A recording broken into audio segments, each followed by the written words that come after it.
This thing is a piece of absolute garbage. In November 2024, a pair of South Carolina Department of Natural Resources officers planted a fake deer in a field off Cox Mill Road in Greenville County. Then ran back to their trucks to hide. Damn, freaking body camera lit up. Then it happened. Is he still looking at it? He's not got a light out, but he's stopped in the road and he backed up. I'm gonna stop him no matter what. Is his headlights on? No. He might be loading her up. He's driving on now. He's going straight. I'm gonna go after him. DNR Patrol Officer Robert Thomas was on the phone with DNR Lance Corporal Zach Tatum. Tatum could not see what Thomas was seeing. He kind of turned when he backed his headlight, but he never put him directly on it. But I mean, would you not go after him? Yeah. Go after him? Yeah, I can stop him. But he didn't fully shine it though, you know what I mean? I don't know what he did. He pulled into the intersection? No, he was going straight. I think he's seen if it would move. Yeah, I'd stop him. Right there on Cox Mill Road, Shane Huffman was caught in a DNR sting. DNR uses fake deer to lure hunters into committing one of the more serious wildlife charges known as night hunting.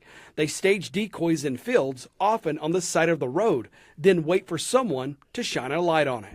To be convicted of night hunting, DNR would have to prove someone violated South Carolina Code Section 50-11-705 by displaying or using artificial light at night, disclosing the presence of deer, or what's commonly known as spotlighting.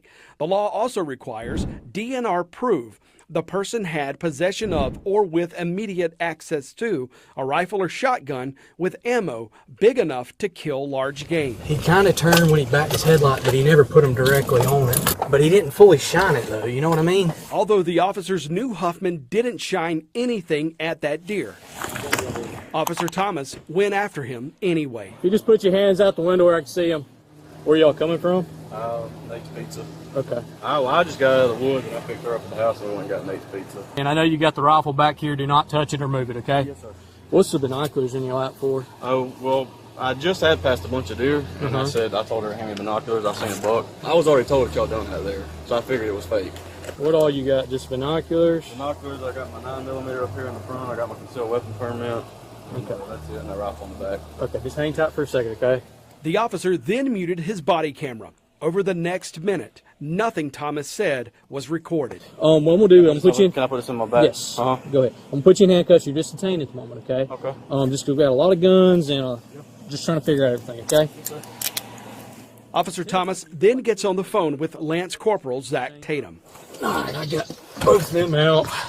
Officer Thomas again mutes his body camera during the call. Over the next 2.5 minutes, none of the audio was recorded. I'm gonna read your rights real quick, and then you can ask me questions. I ain't gonna ask you questions. I just want you to know your rights. You have the right to remain silent. And right there, DNR formally arrested Shane Huffman for night hunting. What was your question first? Obviously, spotlight's a big thing. Right. But did I do anything wrong by stopping and using binoculars to look? If I didn't have any lights on, that's really my only question. You can't stop and look at deer with a gun in the truck. That I did not know, and that is completely my Obviously, fault. spotlighting is a no-no. Right, correct. But stopping in the middle of the road, backing up, Yeah. and then you got a light rifle. Is it loaded? It is loaded. I literally just got out of the woods, and I picked her up. I'm hunting up here on 101 on Nee's Fuse property, and I left there. I picked her up. I live literally a mile up the road on. I went and picked her up. We went to get Nate's, and I come back. I hardly ever go Cox Mill because I know there's a lot of deer on that road. It's also a moonlight night tonight. Right. So Yes, you don't need a spotlight as much. You Right. can see deer in the field. Yes, and sir. I think that's why you use the binoculars, correct? Yeah, correct. Officer Thomas searched Huffman's truck. Mainly curious. I've never looked through one. As Thomas searched, Oh, he's a young boy. Lance Corporal Tatum pulled up. Tatum quickly recognized Shane Huffman. Is this not the Cody guy? Huffman? Yes. You just now realize that? Yeah, see him. 100%. The Coyote guy. Huffman is a night hunter licensed to legally hunt coyotes after dark.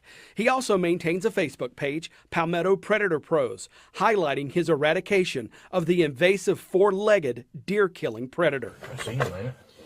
I'm still hot, but that's fine. I am too. Hold on, wait. Yes. Well, I know it was. Thomas muted his camera. What's his? And Tatum thought he muted his own camera too. Where's your I text you from my personal phone to your personal phone. I don't know. I text you his picture. Remember I said he killed a big deer the other day, a monster deer. Is this a thermal? Yes, I have thermal handheld, yes, sir. Thermal was back, not this. Oh, he's toast. He's got a thermal and he's got a night vision. He's trying to act like it's not a night vision scope. It's a day-night scope. That's what he's calling it. That thermal optic was put away in a bag on the back seat of the truck behind Shane Huffman's driver's seat, along with all of his other coyote night hunting gear. Huffman's attorney pointed out a thermal does not emit light and isn't an artificial light source as defined in the night hunting statute. Huffman and his girlfriend continued to wait while the officers worked to build their career case inside that DNR patrol truck. Meanwhile, Tatum's body camera continued to record everything. Would you tow the truck? So he just bought that truck, and it'd be nice to put that sucker on her rollback, but that's up to you. She can get a ride. This is What's obviously. his last name? Huffman? This is like a once in a career. Yeah, this is stop. great, dude. This is absolutely great. We obtained more than 3 hours of body camera recordings from Huffman's arrest and DNR's seizure of his truck, guns, and hunting equipment. A lot of the time that night was spent with Shane trying to understand why he was going to jail for night hunting when he never shined a light. When you say night hunting, what do you mean where I just stopped and looked through binoculars? It's that and a combination of having the loaded rifle. You also have the capability to know that's not a decoy out in the field with the thermal. Well, that's on me because I had no idea. I would have never stopped. I literally, I turned on Cox Mill Road. And nowadays, you don't have to shine to night hunt because of night vision and You're thermal. Right. Yeah, I get that completely. So you don't have to shine, but stopping, backing up, looking at deer, having loaded guns, Yeah, you get what I'm saying? That's on me because I had real honest to God, I had no idea. 48 minutes after pulling him over, You ever been in any kind of trouble? Never been in any kind of trouble at all. Officer Robert Thomas hauled Shane Huffman to the county jail. Huffman spent 36 minutes handcuffed alongside Thomas. He continued to ask questions, worrying whether he'd lose his right to hunt and still not understanding exactly what he did that constituted night hunting.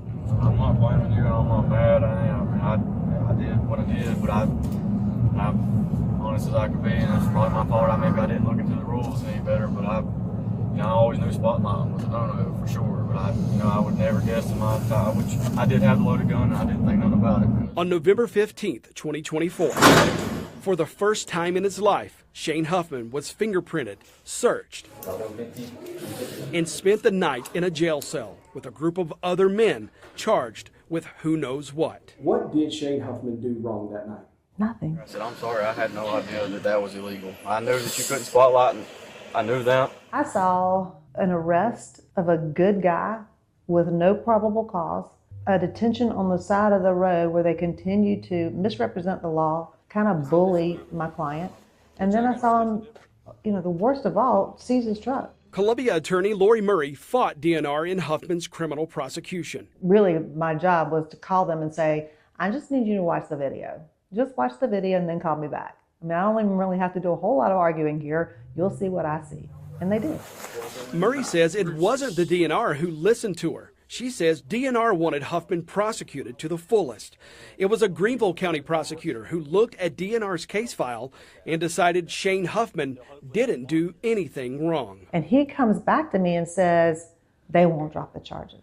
Well, you at that point have been educated by a prosecutor with a legal degree that your case has no merit, that you need to dismiss the charges, and DNR still wouldn't consent to dropping the charges. I think it was maybe a week later where he knew that he had to drop the charges because he couldn't prove the case, regardless of whether DNR consented. Why would DNR be so hell-bent on going forward? Even after, as you say, an educated prosecutor said, we've got nothing here. Pride. I think pride, ego, and also civil liability, which is why we're sitting here right now. Murray is one of the lawyers who filed a civil lawsuit against DNR over this arrest. The other is Patrick McLaughlin, a civil attorney with a long record of successfully suing government officials over civil rights abuses in South Carolina. You hear one officer tell the other, this is a career case. Yeah, it's a career case, all right. It's just not the kind of career-making case that he thought it was going to be. Yeah, I think he thought that it was a big case and he was bringing in this nice, expensive truck, and this seizure for them would bring in big money for DNR, or maybe they'd end up using that truck for themselves. I don't know what they thought. But he definitely thought it was going to make his career to bring that specific truck in, that brand new truck with paper tags on it. They thought that was going to make their careers, but it might make their career in a totally different way than they were expecting. It was just a complete abuse of the process that night. And maybe it was an innocent mistake on their part. I don't know. But if it was, then they shouldn't be wearing a badge. In March 2025, the solicitor dismissed Huffman's charge, citing insufficient evidence. In October 2025, Murray and McLaughlin filed this lawsuit, accusing DNR of false arrest and imprisonment, malicious prosecution, negligence in properly training Tatum and Thomas on the night hunting law, and protecting the public from being arrested for things that are not crimes. The lawsuit also alleges defamation for the false and defamatory statements DNR published when the officers publicly accused Huffman of breaking the law. They did so with knowledge of their falsity and or reckless disregard as to whether or not they were true, McLaughlin wrote in the lawsuit. That's him, ain't it? I'm still hot, but that's fine. I am too. Hold on. Wait. Yes. Are you hot? No, silenced. Murray is also suspicious of those muted body camera conversations. Beep, beep. Are you hot? Beep. Turning it on and off left and right. Forget the fact that it's against their own policy to do that. It just looks bad. What are you saying that you don't want anybody else to hear?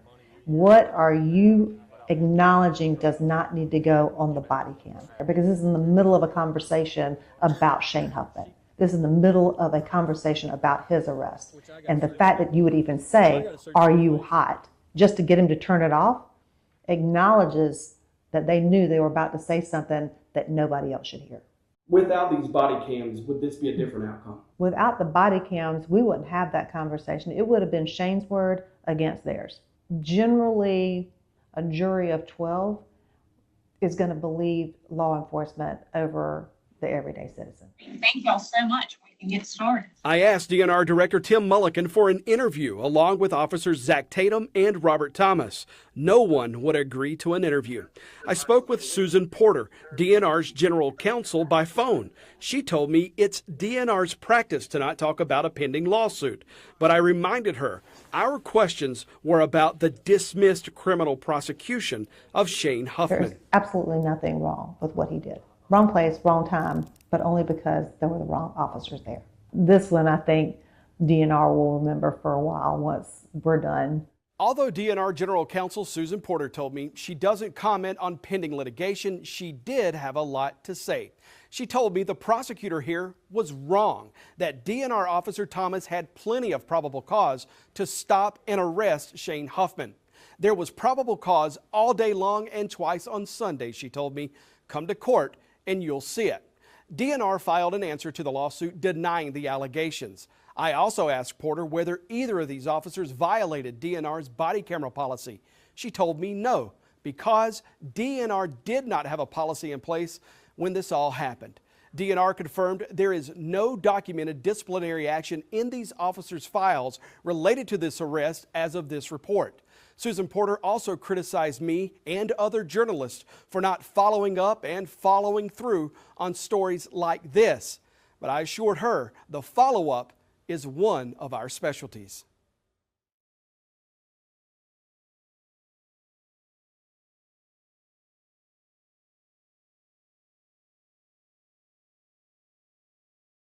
Queen City News Plus. Just search Queen City News on your smart TV's app store.